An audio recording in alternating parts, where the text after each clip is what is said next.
So yun for today's video mga idol. So paano nga ba natin malalaman kung na-approve na ang ating safe loan? So for today's video, yun po ang ituturo natin sa inyo mga idol. So marami kasi ngayong naglo-loan, yung bagong programa ng Pag-ibig which is yung safe loan.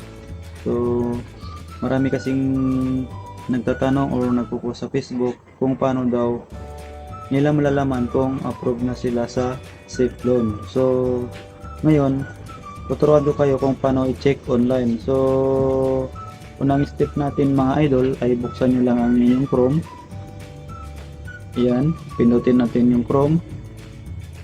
Dito sa search bar ay search natin ang Virtual Pag-ibig. Ayan.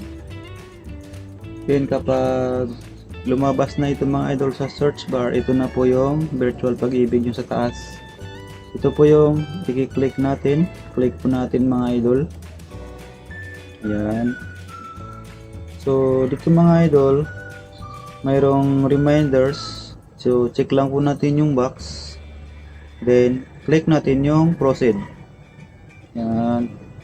So dito mga idol, mayroong nakalagay na be a member, pay online, apply for and manage loan, view records, claim Pag-ibig, savings. So ang pipiliin natin dito mga idol, i-click po natin ang apply for and manage loan.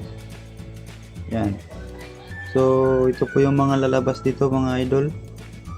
Apply for a short-term loan, apply for housing loan, apply for a home equity appreciation loan, authorized housing loan validation, apply for interest repricing, view loan status, apply for loan moratorium.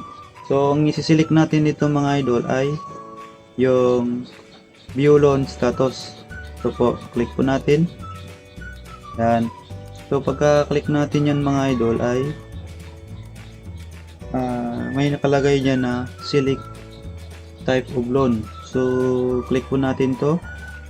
So dito mga idol, pipili tayo sa apat.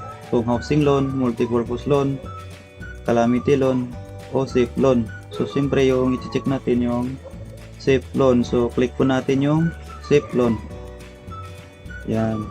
So dito mga idol, kailangan nating mag-enter ng ating Pag-ibig number. So click lang po natin, then i-type po natin dito ang Pag-ibig number natin. Then dito sa baba ay pindutin na lagyan natin ng ating last name. Yan. So type nyo lang dyan last name natin. Last name nyo, type nyo lang dyan. Kapag na-type nyo na yung last name nyo mga idol, click nyo na yung submit. Ayan. So dito mga idol, lalabas yung result. So nakalagay dyan, receive, review, loan approval, is check. Ibig sabihin mga idol, tayo po ay approve. Kapag hindi ka po approve mga idol, ang maglalagay dito ang may check ay yung receive lang. Tapos yung sa review, loan approval, ibig sabihin X, ibig sabihin hindi po kayo approve. So kung mapapansin nyo dito mga idol, nag-apply ako is July 4.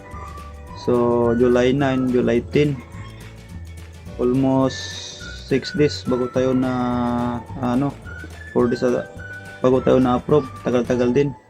So June 4 tayo nag-apply. So June 10 ako na approve mga idol. So inaantay ko na lang to na 2 to 3 days na pumasok na sa aking bank account. So yun lang, ganito lang po mag-check ng ating loan sa Pag-ibig Safe Loan. So ito po yung bagong programa ng Pag-ibig na maraming nag-apply ngayon dahil mababa lang po ang kanyang interest. So hanggang dito na lang mga idol ang aking tutorial. Sana may natutunan po kayo. Sa mga hindi pa nakapag-subscribe at bago pa lamang dito sa aking YouTube channel, huwag pong kalimutang mag-subscribe and like at paki-click na rin ang notification bell para lagi po kayong updated sa mga ganitong content. Hanggang dito na lang po mga idol. See you in the next one. Bye bye!